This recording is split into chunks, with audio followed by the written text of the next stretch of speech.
So, let us take what is this Laplace's correction. We are talking about the speed of sound. Out of that, this Laplace's correction we are taking up. Laplace's correction. What is the correction he has made? The concept is quite simple. He has thought of that the material medium not as an isothermal medium, as an adiabatic medium he took. So, in adiabatic medium,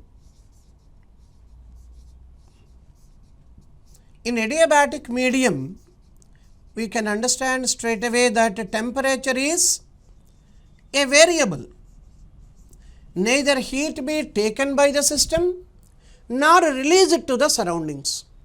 No exchange of heat that is going to be possible, but whereas temperature is a variable. If it is isothermal material medium, temperature remains constant. That is actually the major difference between these two.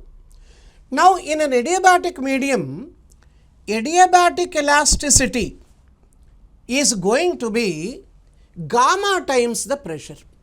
So, what we can understand here, adiabatic elasticity of that material medium, if I take it as K, that is equivalent to gamma times P. What is this gamma now to be called? It is ratio of specific heats or specific heat capacities of the gas. In general, we can write that one as Cp by Cv, specific heat at constant pressure to specific heat at constant volume. That ratio we call it as gamma. Therefore, speed of sound, which can be written as under root K by rho according to Newton's formula, now should be written that one as gamma P by rho. Simple correction, in place of P, he took that one as gamma P. Taken as gamma P means, once again you can understand how to get that. PV to the power gamma is equal to constant is Boyle's law when temperature is a variable. The way in which we have derived an expression for the value of K in isothermal material medium, like that only, differentiating this one, you can prove that K is equal to gamma P. Considering the values of gamma, P and rho, they have once again estimated the velocity of sound in air at 0 degrees. This time the velocity they have got it as 330.8 meter per second nearly. So, nearly this much of value they have got, 330.8 meter per second nearly in air, that too at 0 degrees centigrade. At this temperature, in this particular medium, the speed of sound has been calculated as 330.8 meter per second according to this formula, which of course is very, very close to the practically obtained value of 332 meter per second. So, naturally, which concept out of Newton's formula and Laplace's equation, which is correct, which is more correct? The second one is definitely going to be correct to the core. What for? We should not consider that medium through which sound is travelling now as an isothermal medium. One should consider that one to be an adiabatic medium. Then you will be finding the practically obtained value is in coincidence with the theoretically calculated value for speed of sound in air at 0 degrees centigrade. So, this is actually the second concept we need to remember as far as speed of sound that is concerned. What would be the effect of temperature on speed of sound is the next concept. So, when we consider what would be the effect of temperature. When we consider this, already we have discussed speed of sound is equal to under root gamma p by rho. This even you can rewrite it like this also, gamma PV by M. Mass per unit volume we can write in place of density there.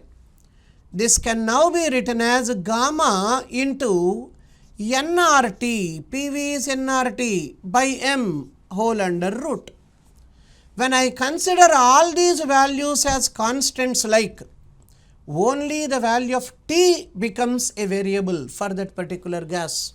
Therefore, we can say speed of sound is directly proportional to square root of absolute temperature of the medium. Absolute temperature, we used to represent that one by this letter capital T. Therefore, we can write an equation this way, V1 by V2 is equal to T1 by T2 whole under root. That is the equation we have to remember. Based on this one, there is one more approximated formula which one has to remember. Say at 0 degrees centigrade, let us consider the speed of sound in air as V0. Say at T degrees centigrade, let us consider the speed of sound as Vt. V0 and Vt are respectively the speeds of sound in air at 0 degrees centigrade and T degrees centigrade.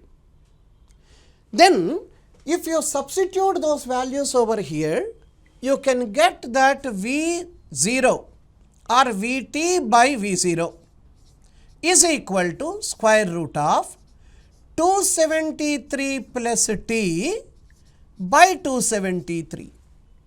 We are converting these two temperatures into Kelvin. Then you can even rewrite the same as 1 plus T by 273 whole power half. So in other words, I can rewrite the same applying binomial theorem. Vt is equal to V0 into 1 plus T by 546. This is the equation one need to remember. But this particular equation is not authentic. Reason, of course, everyone can understand directly this way. When we are applying binomial expansion, which is of infinite series, only one value we are taking and neglecting the remaining. Then we cannot expect accuracy from this formula as such. But when temperature values are very low, you directly can adopt this formula to finalize what would be the velocity or speed of sound in that particular medium at that temperature as such. And another thing what we should understand here is, for every 1 degree centigrade rise in temperature, for every 1 degree centigrade rise in temperature, speed of sound in air increases by nearly 0.61 meter per second. So, for every 1 degree centigrade rise in temperature, speed of sound in air that increases by nearly 0.61 meter per second. One example let us take. At 0 degree centigrade, suppose the speed of sound in air is 330 meter per second. At 1 degree centigrade, what would be its value? 330.61 meter per second. At 2 degree centigrade, what would be the value? You add 2 into 0.61 to that 330 meter per second value. Like that for 3 degrees, 3 into this value, you have to add to 330 meter per second. But how long we can continue like that? Up to around 10 degrees centigrade, there will not be much of a difference or deviation between the values what we are getting using this formula or this formula. Therefore, when the temperature values are small like, you definitely can go ahead by this, and the material medium is supposed to be air only. Remember that concept carefully. So, this is the concept of effect of temperature on speed of sound as such, how the value of speed that varies. So, ultimately what is our conclusion here? You can directly say that as a temperature increases, speed of sound also increases. That is the point what we have to understand from this. So, this is about the concept of effect of temperature on speed of sound as such. Let us now take up individual effects like the next one. What would be the effect of pressure on the speed of sound? Effect of pressure. One thing we should understand here, when temperature of the material medium is given as a constant, usually when sound travels through any medium, its temperature may not be constant in most of the cases. But if he gives in the problem that the temperature of the material medium, even after the sound has started traveling through that, is constant like, that means if it is isothermal medium, then we can say pressure has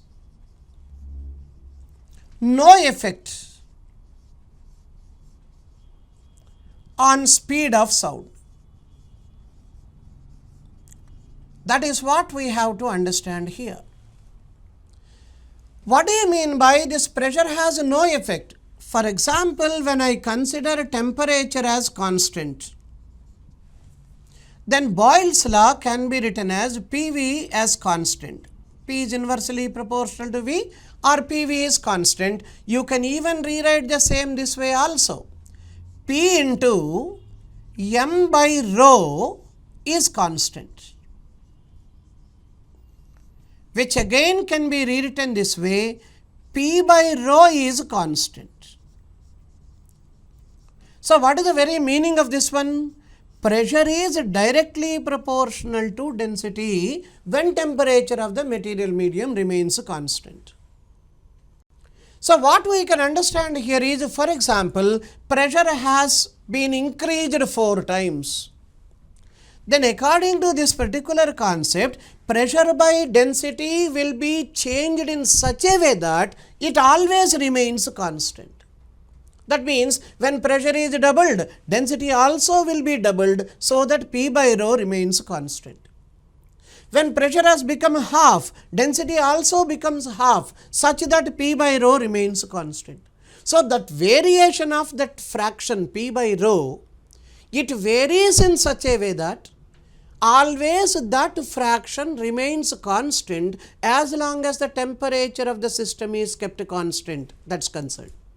Therefore, we can say, since speed is equal to under root P by rho, this always will be constant. That in the sense there is absolutely no variation you find as far as speed is concerned when the temperature is constant and pressure is a variable there.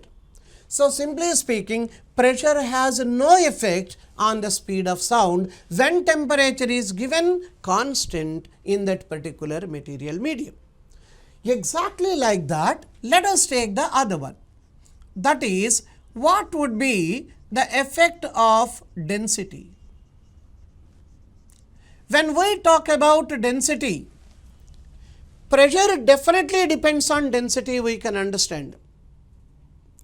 And density, in spite of not having the variation in pressure, you can change it by varying the volume. Therefore, one can understand that speed of sound is inversely proportional to square root of density of the material medium. So, what we can understand in this case, if density increases, then automatically the speed of sound in that material medium decreases. Say for example, if you consider hydrogen, nitrogen and oxygen, all the three are gases like. In which material medium the speed of sound is greatest? Suppose if I ask you, then what can we write? Speed in hydrogen is maximum enough, and speed in oxygen is minimum out of all the three. What is the reason there? Density of hydrogen is much less than density of oxygen. So, what we should understand, when all the three are gaseous media, then identify the density. Whichever medium has got the least possible density, there you will be finding the speed of sound as is maximum. So, that is the way we people is to decide what actually is the velocity or speed in which in a particular medium, like when comparison is supposed to be taken up. So, this is one area we just have to look into, and this is the effect of density. There is one more concept here, that is the effect of humidity part of it. In fact, humidity when we consider, even you can write that one as a result here. If humidity increases, that is water content in the atmosphere, humidity if it increases, then what happens? Then you find density decreases and speed of sound increases. So, what one should understand as far as humidity and its effect on speed of sound that is concerned? If humidity increases, automatically speed of sound also increases. That is the concept. Say for example, on a particular day I am talking about, if temperature is high outside and humidity also is equally higher, then on that particular day speed of sound definitely is going to be very, very high. So, what one has to understand here, humidity if it increases, speed increases. If density increases, speed decreases. If at all we consider pressure is varying, keeping the temperature constant, then there will be no effect of pressure on speed of sound. And in addition to that, if temperature of the material medium increases, automatically speed of sound also increases over there. In addition, what is the general concept here we have to remember? Whenever we consider the speed of sound in solids, in liquids, in gases, what is the basic concept here we have to understand? Speed in solids. Solids in the sense what? In metals. That will be greatest when comparing to speed of sound in liquids. This of course is greater than speed in gases. So, what is the basic concept we need to understand? Since modulus of elasticity is maximum for metals, speed of sound is greatest in metals, followed by that one in liquids, and when comparing to all the three, least values we find in gases as such. So, this is the ultimate result what one has to remember, and these are the different parameters by means of which one can decide whether speed of sound is more in that medium or less in that medium, considering the change that is taking place of all these parameters.